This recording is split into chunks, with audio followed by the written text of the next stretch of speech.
Assalamualaikum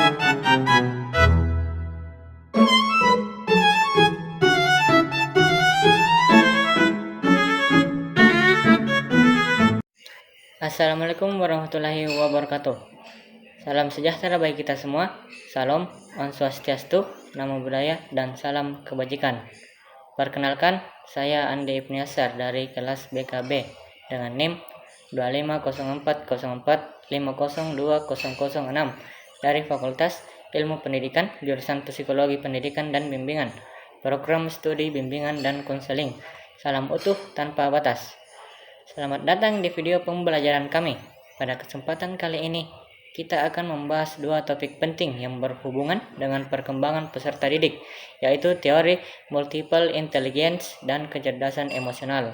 Pertama, kita akan mengupas secara mendalam teori multiple intelligence yang diperkenalkan oleh Howard Gardner, yang menekankan bahwa setiap individu memiliki berbagai jenis kecerdasan yang berbeda-beda dan perlu mendapatkan pendekatan pembelajaran yang sesuai agar potensinya dapat berkembang secara optimal. Setelah itu, kita akan melanjutkan ke pembahasan kedua, yaitu kecerdasan emosional. Topik ini sangat penting karena berkaitan dengan kemampuan seseorang dalam mengenali, mengendalikan, dan memanfaatkan emosi demi membangun hubungan sosial yang sehat serta menghadapi tentang kehidupan secara bijaksana. Baik, langsung saja kita membahas secara lengkap tentang materi multiple intelligence atau kecerdasan majemuk. Peran pendidikan tidak hanya mentransfer pengetahuan, tetapi juga membangun potensi unik tiap peserta didik. Konsep multiple intelligence yang dikembangkan oleh Howard Gardner pada awal 1980-an merevolusi dunia pendidikan dengan menegaskan bahwa kecerdasan manusia multidimensi dan setiap individu memiliki kombinasi kecerdasan yang berbeda. Dulu, kecerdasan diukur hanya menggunakan IQ, tapi Gardner menantang konsep ini dengan dalil bahwa manusia memiliki kecerdasan dalam berbagai domain seperti linguistik, musikal, kinestik, hingga kemampuan berinteraksi sosial dan mengenal diri sendiri. Definisi dan landasan teori. Multiple intelligence adalah model kecerdasan yang terdiri dari 8 tipe utama yang saling melengkapi, sehingga tidak bisa diukur hanya dengan tes IQ konvensional. Gardner berpendapat bahwa setiap kecerdasan memberikan cara berbeda dalam menerima dan memproses informasi, serta menyelesaikan masalah. Jenis-jenis kecerdasan majemuk. Yang pertama, kecerdasan linguistik. Anak dengan kecerdasan ini sangat peka terhadap kata-kata, suara, dan bahasa. Mereka mudah belajar bahasa, menyukai membaca, menulis, dan bercerita. Guru bisa memfasilitasi dengan kegiatan debat, menulis puisi, atau drama. Yang kedua, kecerdasan musikal. Siswa ini menyerap pola dan irama dengan sangat baik. Mereka sering mudah menghafal lagu dan menikmati alat musik. Pembelajaran bisa dilakukan melalui musik dan ritme agar lebih efektif. Yang ketiga, kecerdasan logis matematis. Terspesialisasi dalam pemecahan masalah logika dan matematika. Anak ini suka eksperimen, mengurutkan angka, dan berpikir kritis. Siswa ini bisa diberikan tugas menyusun pola, teka-teki, atau eksperimen sains. Yang keempat, kecerdasan kinestik. Menggunakan tubuh sebagai media ekspresi dan belajar. Umumnya senang dengan olahraga, tari, dan aktivitas. Metode belajar yang aktif dan bermain sangat cocok untuk mereka. Yang kelima, kecerdasan interpersonal. Sangat mudah sosialis dan mudah memahami perasaan orang lain. Mereka cenderung menjadi pemimpin kelompok atau fasilitator. Guru bisa mengembangkan ini melalui kerjasama tim, diskusi kelompok, dan simulasi. Yang keenam, kecerdasan intrapersonal. Siswa dengan kecerdasan ini bisa introspektif, memahami perasaan, kehendak, dan motivasi dirinya. Mereka suka merefleksikan pengalaman dan perasaan sendiri. Metode yang cocok termasuk jurnal refleksi dan meditasi. Yang ketujuh, kecerdasan naturalis. Terhubung dengan alam dan lingkungan, mereka peka terhadap flora, fauna, dan ekosistem sekitarnya. Pembelajarannya outdoor dan kegiatan lingkungan sangat bermanfaat. Yang kedelapan atau yang terakhir, kecerdasan spasial. mampu membayangkan objek 3 dimensi dan peta dalam kepala. Anak yang menyukai drawing, desain, atau aktivitas visual spasial membutuhkan metode pembelajaran yang melibatkan gambar, diagram, dan model. Implikasi dan strategi pembelajaran.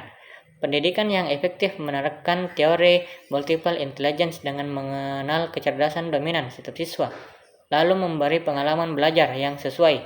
Misalnya, memadukan metode pembelajaran visual, auditif, dan kinestik dalam suatu kelas agar siswa dapat belajar dengan gaya mereka. Guru didorong untuk menjadi fasilitator yang kreatif dalam mengembangkan potensi kecerdasan majemuk, seperti proyek berbasis aktivitas alami, eksperimen ilmiah, debat kelompok, dan ekspresi seni. Contoh implementasi dan studi kasus di sekolah. Contoh real di sekolah dasar melibatkan pengelompokan siswa berdasarkan kecerdasan, dominan, dan pemberian tugas pembelajaran yang berbeda. Misalnya, kelompok musikal membuat pertunjukan lagu untuk memahami materi sejarah. Kelompok logis matematis membuat grafik data hasil eksperimen, dan kelompok naturalis melakukan observasi lingkungan sekolah. Faktor-faktor yang mempengaruhi perkembangan multiple intelligence. Faktor genetik memberikan potensi awal, namun lingkungan seperti keluarga dan sekolah sangat menentukan perkembangan kecerdasan. Pola asuh yang suportif, stimulasi yang tepat, serta pengalaman sosial dan edukasi yang beragam memberikan kontribusi besar terhadap pertumbuhan kecerdasan. Tantangan dan peluang implementasi di Indonesia. Indonesia dengan keragaman budaya, bahasa, dan sumber daya alam adalah ladang subur bagi pendekatan multiple intelligence. Tantangan terbesar adalah keterbatasan pelatihan guru dan tradisi pengajaran yang masih fokus satu dimensi atau kognitif. Untuk itu, perlu adanya pelatihan berkelanjutan, revisi kurikulum, serta penyediaan fasilitas belajar yang kaya media. Setelah memahami konsep dan penerapan teori kecerdasan majemuk dalam dunia pendidikan, pada bagian berikutnya kita akan membahas aspek yang tak kalah penting, yaitu kecerdasan emosional. Kecerdasan emosional memegang peran sentral dalam perkembangan individu, terutama dalam mengelola emosi, membangun hubungan sosial, dan menghadapi berbagai tantangan psikologis serta sosial di era modern ini. Pembahasan ini akan menguraikan definisi, komponen, serta bagaimana kecerdasan emosional dapat dikembangkan dan diimplikasikan dalam konteks pendidikan, sehingga peserta didik tidak hanya menjadi cerdas secara intelektual, melainkan juga mampu mengelola emosi secara bijaksana demi kesuksesan dan kesejahteraan hidup. Kecerdasan emosi merupakan faktor krusial yang memengaruhi perkembangan peserta didik di luar aspek intelektual. Menurut Goleman 1995, kecerdasan emosi adalah kemampuan untuk mengenali, memahami, mengelola, dan memanfaatkan emosi baik pada diri sendiri maupun orang lain secara efektif. Konsep ini didukung oleh modal ability dari Mayer dan Salovey yang menguraikan kecerdasan emosi dalam beberapa dimensi, yaitu kecerdasan diri, pengaturan diri, motivasi, empati, dan keterampilan sosial.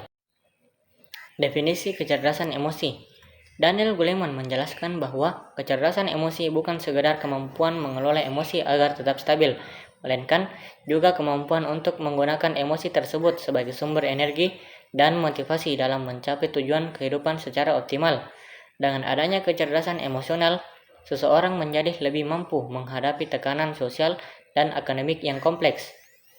Komponen dan fungsi kecerdasan emosi. Komponen utama kecerdasan emosi meliputi: yang pertama, kecerdasan diri, kemampuan mengenali perasaan secara akurat dan menyadari dampak yang ditimbulkan oleh perasaan tersebut. Yang kedua, pengaturan diri, mampu mengontrol emosi impulsif, menjaga keterangan, dan mengambil tindakan bijak dalam konflik. Yang ketiga, motivasi, merupakan dorongan batin yang membuat individu terus berusaha meningkatkan prestasi dan menunjang perkembangan diri. Yang keempat, empati, penting dalam membangun hubungan sosial yang sehat dengan memahami perspektif dan perasaan orang lain. Yang kelima, keterampilan sosial, meliputi kemampuan berkomunikasi, bernegosiasi, dan menyelesaikan konflik secara konstruktif. Peran kecerdasan emosi dalam pendidikan. Dalam konteks pendidikan, kecerdasan emosi memiliki peran penting dalam menunjang pembelajaran dan interaksi sosial. Siswa yang memiliki kecerdasan emosional tinggi biasanya mampu mengelola stres akademik dan tekanan lingkungan sekitar. Mereka dapat berkolaborasi dengan baik dalam aktivitas kelompok dan menunjukkan sikap yang lebih adaptif terhadap perubahan. Guru berperan sebagai model utama dalam pengembangan kecerdasan emosi siswa. Keteladanan guru dalam mengelola emosi memberikan pengaruh besar dalam menciptakan suasana kelas yang kondusif dan mendukung proses pembelajaran. Pengaruh media sosial terhadap kecerdasan emosi. Era digital membawa tantangan baru bagi perkembangan kecerdasan emosi. Media sosial dengan segala kemudahan komunikasi dan interaksi memberikan dampak positif maupun negatif. Penggunaan media sosial yang tidak teratur dapat menyebabkan gangguan emosi seperti kecemasan, tekanan sosial, atau cyberbullying. Oleh karena itu, pengembangan kecerdasan emosi menjadi mutlak diperlukan agar peserta didik mampu menggunakan teknologi secara sehat dan bertanggung jawab. Strategi pengembangan kecerdasan emosi. Pengembangan kecerdasan emosional dalam pendidikan dapat dilakukan melalui yang pertama, penguatan pendidikan karakter di sekolah yang menanamkan nilai-nilai emosional seperti toleransi dan empati. Yang kedua, pelatihan keterampilan sosial dan pengaturan emosi melalui stimulasi dan pembelajaran berbasis proyek. Yang ketiga, dukungan konseling psikologis bagi siswa yang menghadapi kesulitan dalam mengelola emosinya. Yang keempat, integrasi literasi digital agar siswa memiliki kesadaran dan kemampuan mengelola diri di dunia maya. Manfaat dan dampak positif kecerdasan emosi. Peningkatan kecerdasan emosi membawa manfaat besar bagi kesejahteraan psikologis dan sosial siswa. Kecerdasan emosi yang baik mendukung pencegahan perilaku negatif, memperkuat hubungan interpersonal, serta meningkatkan kepuasan hidup secara umum. Individu dengan kecerdasan emosi yang matang cenderung lebih sukses dalam akademik dan kehidupan sosial. Demikianlah penjelasan yang telah kami sampaikan tentang teori multiple intelligence dan kecerdasan emosional dalam dunia pendidikan. Semoga pemaparan ini dapat memberikan wawasan baru serta menambah pengetahuan kita semua mengenai pentingnya memahami potensi dan pengelolaan emosi peserta didik secara holistik. Terima kasih atas perhatian dan waktu yang telah diberikan. Semoga apa yang disampaikan bermanfaat dan diterapkan secara nyata dalam dunia pendidikan dan kehidupan sehari-hari. Sampai jumpa di lain kesempatan. Salam sejahtera dan tetap semangat. Assalamualaikum warahmatullahi wabarakatuh.